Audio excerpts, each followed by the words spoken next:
Hello everyone, आपका स्वागत है हमारे इस चैनल पर। आज की वीडियो में मैं आपके लिए लेके आई हूँ प्रबंध के उद्देश्य।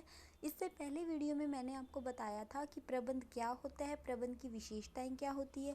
उसके बाद मैंने आपको सेकंड वीडियो में बताया था प्रबंध विज्ञान है या कला है।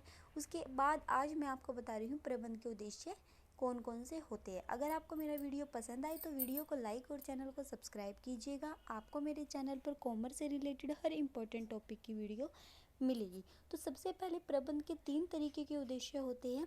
पहला उद्देश्य होता है संगठनात्मक उद्देश्य, उसके बाद होता है सामाजिक उद्देश्य और उसके बाद होता है कर्मचारीगण संबंधी उद्देश्य। सबसे पहले बात करेंगे संगठनात्मक उद्देश्य की कि संगठनात्मक उद्देश्य कौन से होते हैं। ऑर्गेनाइजेशनल ऑब्जेक्टिव, ठीक है। प्रबंध संगठन के उद्देश्यों के निर्धारण एवं उनको पूरा करने के लिए उत्तरदायी होता है। इसे सभी क्षेत्रों के अनेक प्रकार के उद्देश्यों को प्राप्त करना होता है। मतलब जो संगठन होता है, जो ऑर्गेनाइजेशन होती है, उसे बहुत सारे उद्देश्यों को पूरा करना होता है, ठीक है। तथा सभी हितार्थियों जैसे अंशधारी, कर्मचारी, ग्राहक आदि के हितों को ध्यान में रखना पड़ता है। किसी भी संगठन का मुख्य उद्देश्य मानव एवं भौतिक संसाधनों के अधिकतम बहु लाभ के लिए उपयोग होना है, जिसका तात्पर्य है व्यवसाय के आर्थिक उद्देश्यों को पूरा करना। मतलब क्या है कि जो संगठन है, संगठन को क्या है, जितने भी व्यवसाय में क्या होते हैं, इंटरेस्टेड पार्टीज होती है, जैसे अंशधारी होते हैं, कर्मचारी होते हैं, ग्राहक होती है, सरकार होती है, इन सभी के उद्देश्यों को प्राप्त करना होता है और इनके सभी के हितों को ध्यान में रखना संगठन का क्या होता है, एक उद्देश्य होता है। और संगठनात्मक उद्देश्य कौन कौन से होते हैं। फर्स्ट होता है जीवित रहना, उसके बाद होता है लाभ, उसके बाद होता है बढ़ोतरी। ये 3 इसके अंदर ही आपको एक्सप्लेन करने हैं। जीवित रहना, किसी भी व्यवसाय का आधारभूत उद्देश्य अपने अस्तित्व को बनाए रखना होता है। प्रबंध को संगठन के बने रहने की दिशा में प्रयत्न करना चाहिए। इसके लिए संगठन को पर्याप्त धन कमाना चाहिए जिससे कि लागतों को पूरा किया जा सके। मतलब क्या है, संगठन को अपना उद्देश्य है, संगठन का एक मेन उद्देश्य होना है कि उसे हमेशा जीवित रहना है। मतलब ऐसा नहीं होना चाहिए कि मतलब इस तरीके से हमें अपने उद्देश्यों को पूरा करना है कि हमारा संगठन लंबे समय तक, दीर्घ काल तक क्या है, चलता रहे। किसी भी व्यवसाय का आधारभूत उद्देश्य अपने अस्तित्व को बनाए रखना होता है। प्रबंध को संगठन में बने रहने की दिशा में प्रयत्न करना चाहिए। इसके लिए संगठन को पर्याप्त क्या करना चाहिए, धन कमाना चाहिए और लागतों को पूरा किया जा सके, ताकि लागतों को क्या किया जा सके, पूरा। मतलब क्या उद्देश्य होता है कि सबसे पहले उसको क्या है, अपने जीवित रहने पर सबसे ज़्यादा फोकस करना चाहिए। सेकंड है लाभ, व्यवसाय के लिए इसका बने रहना ही पर्याप्त नहीं। ऐसा नहीं है कि लंबे टाइम तक चलता रहे हमारा व्यवसाय तो उससे ही हमें क्या हो जाएगा, प्रॉफिट हो जाएगा। ये नहीं है कि मतलब हम सिर्फ इसी चीज़ पर ध्यान दें कि हमारा व्यवसाय ही चलता रहे। हमें व्यवसाय के चलते रहते रहते क्या है, लाभ कमाने की तरफ भी क्या हो, ध्यान देना चाहिए। ऐसे थोड़ा नहीं कि हानि में भी हम अपने व्यवसाय को चलाते रहेंगे, हमें लॉस हो रहा है फिर भी हमारा व्यवसाय चल रहा है, इतना ही काफ़ी नहीं होता। हमें क्या है, लाभ कमाने पर भी क्या देना चाहिए, ध्यान देना चाहिए। जैसे बोल रखा है लाभ, लाभ में क्या लिखना है, व्यवसाय के लिए इसका बना रहना ही पर्याप्त नहीं है। प्रबंध को यह सुनिश्चित करना होता है कि संगठन लाभ कमाए। मतलब लाभ कमाने पर भी हमें ध्यान देना चाहिए। लाभ उद्यम के निरंतर सफल परिचालन के लिए एक महत्वपूर्ण प्रोत्साहन का कार्य करती है। लाभ व्यवसाय की लागत एवं जोखिमों को पूरा करने के लिए आवश्यक होता है। मतलब क्या है, जितनी भी लागतें होती है, जितनी भी क्या होती है लागतें और जितने जोखिम होते हैं, उनको हम किससे किससे पूरा कर सकते हैं। जब हमें प्रॉफिट होगा तभी तो हम क्या है, जोखिम भी उठा सकते हैं।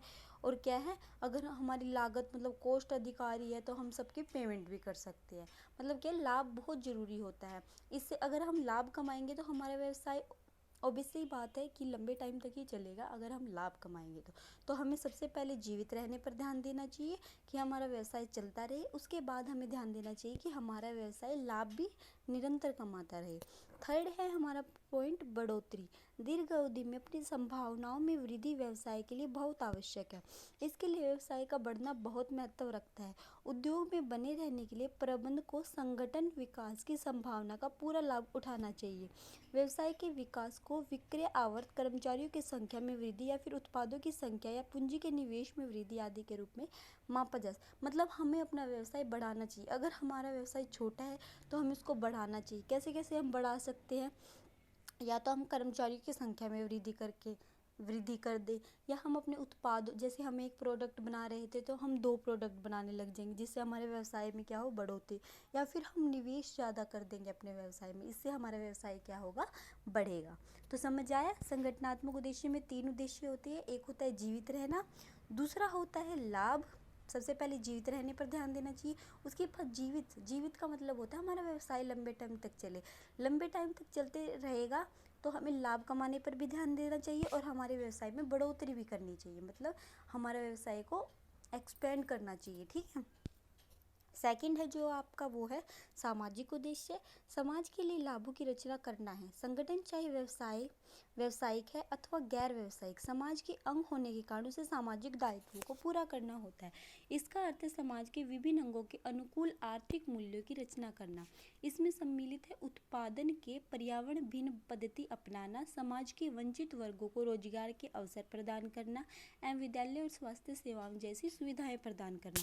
मतलब ये नहीं है कि हम अपना व्यवसाय पे मतलब लाभ कमाने पर ध्यान दें, हमारा व्यवसाय चलता रहे, सिर्फ इन्हीं चीज़ों पर हमें ध्यान देना चाहिए। हमें सामाजिक उद्देश्य जो हमारा समाज के प्रति उत्तरदायी है तो होता है, उसे भी हमें पूरा करना चाहिए। समाज के प्रति हमारे क्या क्या उत्तरदायित्व तो होते हैं, जैसे हमें जो व्यवसाय है वो किस में स्थापित होता है, हम समाज में ही तो स्थापित करते हैं, अपने आसपास के वातावरण में ही हम अपना क्या है व्यवसाय स्थापित करते हैं। तो हमारा उत्तरदायित्व है कि हम अपने व्यवसाय को स्वच्छ रखें, साफ रखें और लोगों को रोजगार प्रदान करें।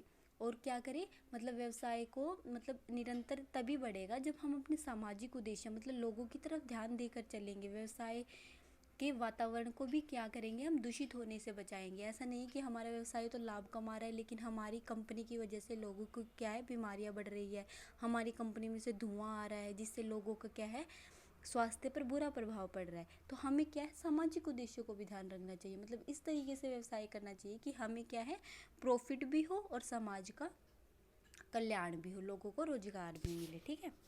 उसके बाद आता है हमारा थर्ड, आता है हमारा कर्मचारीगण संबंधी उद्देश्य। संगठन उन लोगों से मिलकर बनता है जिनमें उनका व्यक्तित्व, पृष्ठभूमि, अनुभव एवं उद्देश्य अलग अलग होते हैं। ये सभी अपनी विविध आवश्यकताओं को संतुष्टि हेतु संगठन का अंग बनते हैं। यह प्रतियोगी वेतन एवं अन्य लाभ जैसी वित्तीय आवश्यकताओं से लेकर साथियों द्वारा मान्यता जैसी सामाजिक आवश्यकताओं एवं व्यक्तिगत बढ़ोतरी एवं विकास जैसी उच्च स्तरीय आवश्यकताओं के रूप में अलग अलग होती है। मतलब क्या होता है, संगठन किससे बनता है, व्यक्तियों से बनता है। हर व्यक्ति की क्या होती है, इच्छा, व्यक्तित्व, सब कुछ क्या होता है, अलग अलग होता है, उनके उद्देश्य अलग अलग होते हैं। मतलब हमें क्या करना चाहिए, कर्मचारियों की तरफ भी हमें क्या देना चाहिए कि ध्यान देना चाहिए, उनका तालमेल बनाकर रखना चाहिए। जैसे प्रबंधन को संगठन में तालमेल के लिए व्यक्तिगत उद्देश्यों का संगठनात्मक उद्देश्यों के साथ मिलान करना चाहिए।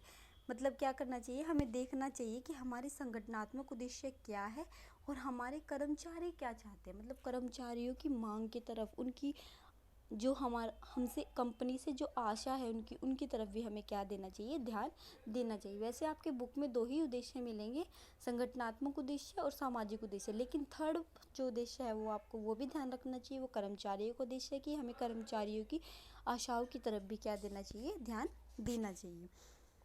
उसके बाद ये आपके क्या हो गए, प्रबंध के उद्देश्य। अगर आपको वीडियो पसंद आए तो वीडियो को लाइक, चैनल को सब्सक्राइब कीजिएगा। आपको मेरे चैनल पर कॉमर्स से रिलेटेड हर इंपॉर्टेंट टॉपिक की वीडियो मिलेगी। अगर आपको किसी क्वेश्चन में डाउट है या आप कोई क्वेश्चन समझना चाहते हैं तो मुझे कमेंट बॉक्स में कमेंट कीजिएगा। Thank you for watching my video.